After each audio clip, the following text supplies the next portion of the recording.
Hello guys, this is Corey Lee here. I just want to throw something quick out there. Just a friendly reminder that we are living in the last of the last days, and we are getting down to the wire, man. False prophets are on the rise, and there's a whole lot of events taking place, and these are all the beginning of birth pains right now.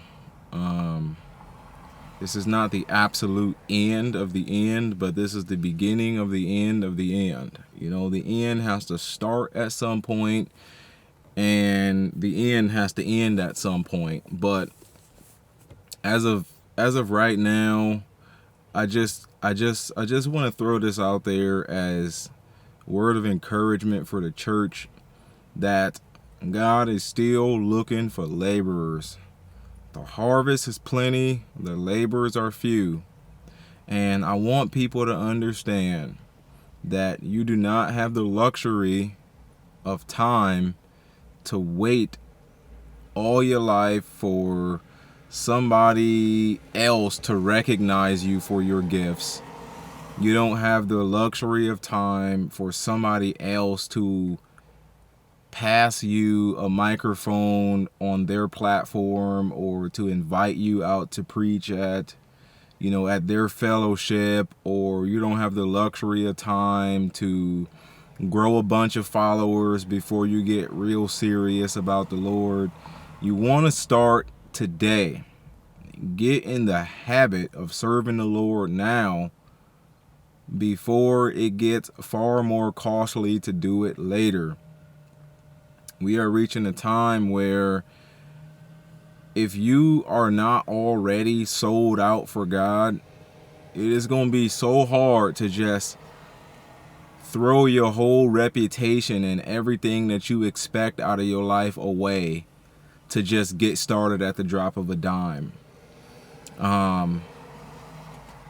Like when I first came to Christ, I had already assumed that I was not able to just go back to my old life. I already factored that in because a lot of my old life consisted of me being a soldier on the front line serving the kingdom of darkness. And when I first came to Christ, a lot of the stuff that I used to love to do, I used to be a photographer, like a professional photographer. I did a lot of music videos and things like that, and I knew that at a point in time that stuff was not going to be able to mix in with me claiming to be a Christian. I get a lot of unbelievers today who say, hey, even though I don't believe in Jesus and even though I don't believe the Bible, I at least respect you because you're not out here claiming to be one way and then acting another way. It's like you taking your belief dead serious, and that's the reason why we don't believe in Christianity anyway, because everybody that called himself a Christian still want to act like us, and everybody that invite us out to their church and tell us that we need their Jesus act like us, and therefore like we just don't really see the importance of it.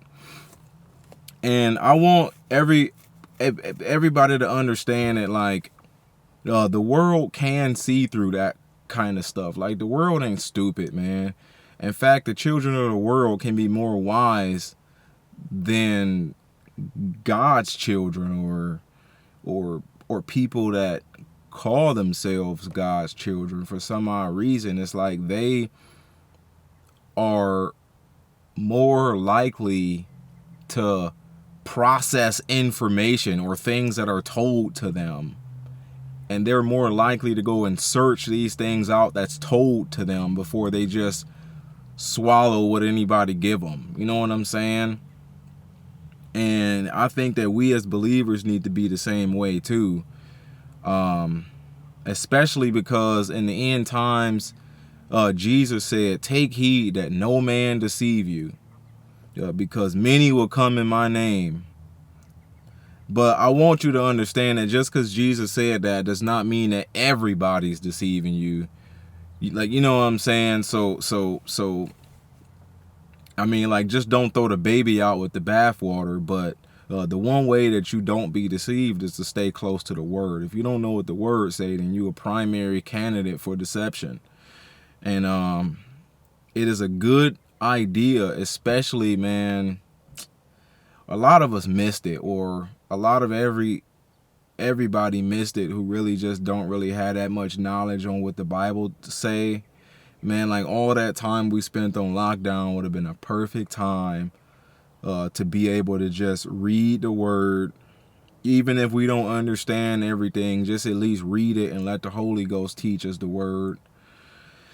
But a lot of us, man, we spent our time on Facebook, on Netflix, complaining, like, you know what I'm saying, just doing stupid stuff, man, and instead of trying to do what actually matter.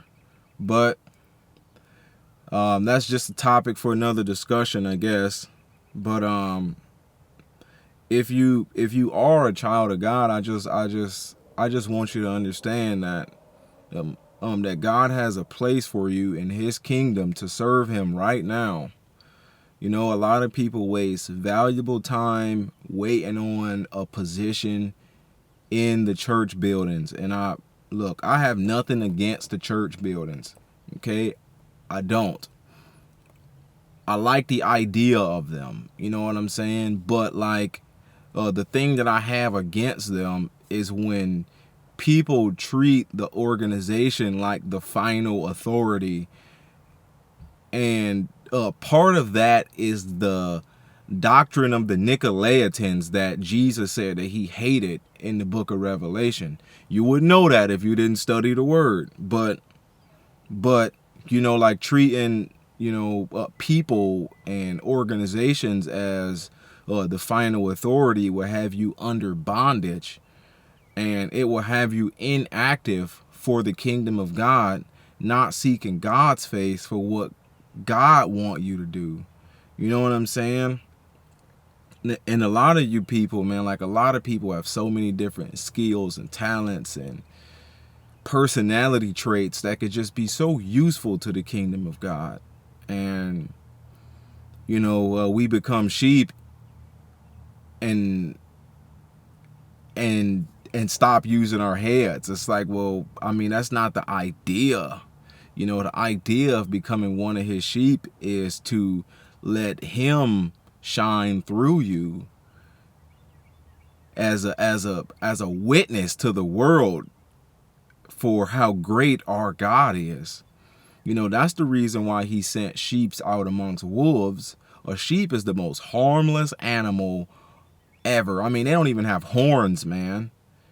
And he sent you out amongst wolves. Why? So that you can stand as a witness to how powerful God is through you.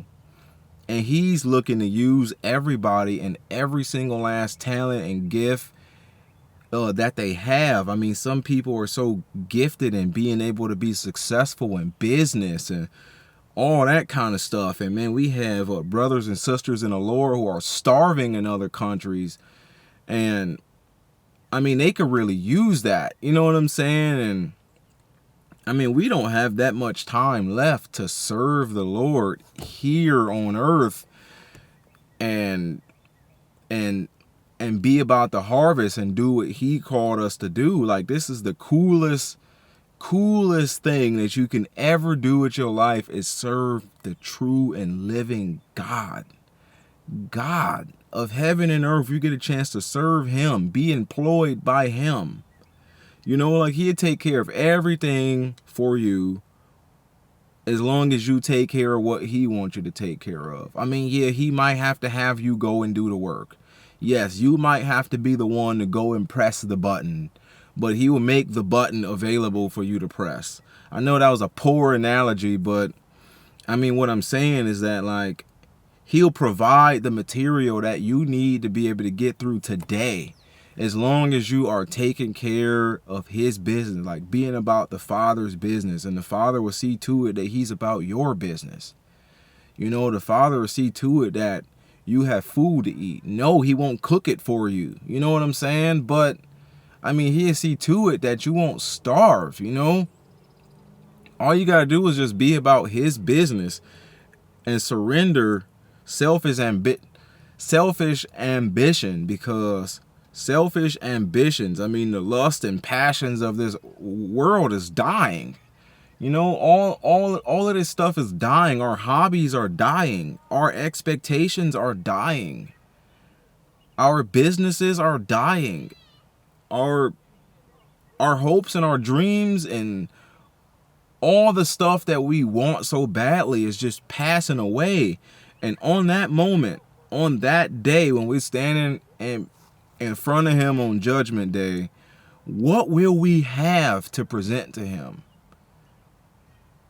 Like, all this stuff that we fight for and all this stuff we stress over so much, it won't matter on the day of judgment. It just won't matter when eternity is weighing in the balance.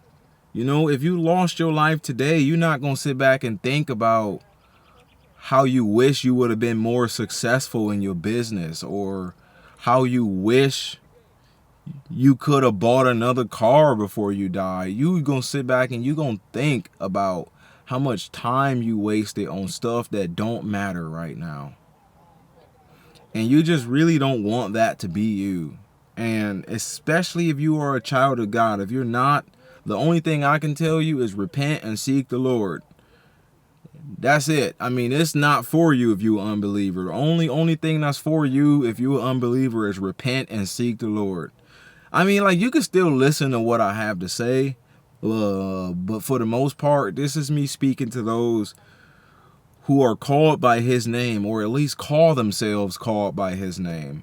Because it's not for me to know for a fact if somebody is actually walking with the Lord or not, unless I know them personally to be able to inspect their fruit. But, man, God is looking to use everybody in what they know how to do, and also in what they don't know how to do, so that he can be proved mighty through you. Man, I remember the day when God actually gave me a business idea. I remember, like, before I was saved, I tried numerous times to start numerous businesses, and none of them worked out. And it wasn't until after I got saved, God actually gave me a business idea. Like, not even that long after I was saved. He just like, hey, here you go. And he gave me all the material and all the ideas and all the strength and courage and all of that stuff to work it out. And it's the only business that ever worked out for me, you know. And it was him who did that. It was him. Because you know what? I did what the Bible said. Seek ye first the kingdom of God and his righteousness, and all these things will be added to you. You know, I didn't only just seek the blessing. Like, I didn't even seek out a new business idea. In fact, I was so done with the idea of trying to start a business to where, like, I even went back to the job I hated so much, and just like I was done with the idea of starting a business. But God was like, hey, I got something for you, a business idea. Hey, I want you to do that. I'm like, really, God? Like, I don't know if I want to be doing this, man. I tried to be an entrepreneur and stuff like that before. It didn't work out for me too well. And he's like, well, this is going to work out for you. And he's like, look, I gave you a business. You have a job to make money. Now take your talents and stuff like that. I want you to do that, and I want you to work for me doing that. And you know what? I think it's cool. I think it's awesome, you know. I don't have the pressure of taking something I love to do and doing something that I hate to do with it. And like, we all hate work. Like, work sucks. I hate taking stuff I love and then doing stuff I hate with it. You know what I'm saying? And God pretty much knew that. But I didn't know that. Like, I thought that I so badly wanted to be a professional photographer, and God is like, yeah, Nah, I don't see you doing what it takes to get through all the hoops and hurdles that it take to run a business, to do that for a living. Maybe something else, but not that, you know. And and he sat me down for a long time, and finally he finally, you know, put me to work with it. You know what I'm saying? And it's actually cool that I get to work and serve the true and living God, especially for a time like this. Like, this is the time when the gifts of the Spirit is going to manifest. Like, this is the time when God's true sons are going to stand up and raise up a standard against the kingdom of darkness in this time. Like, at this time, like, this is the perfect time to serve God right now. And a lot of people, man, they trade it for Xbox, and a lot of people trade it for the job they hate, man. A lot of people trade it for, you know, just being cowardly. And it's like, man, like, this take a lot of strength, and it take a lot of courage to be able to step out in faith and say, I'm going to do what it takes to serve the true and living God. And, like, you know, I don't mean to talk about myself. I'm just using what happened with me as a tool of encouragement for anybody else who could be on the fence. If you a Christian, you got a business idea, pursue it and use that as leverage to further the benefit of the kingdom of God. I mean, if you have a hobby that you like to do or something like that, use that as leverage to further the kingdom of God. And God is going to see to it that he keep on adding and adding and adding to that ministry or whatever it is you like to do. Man, I can't stress this enough, y'all. Like a lot of people believe that, like, if you do good, then God is going to bless you.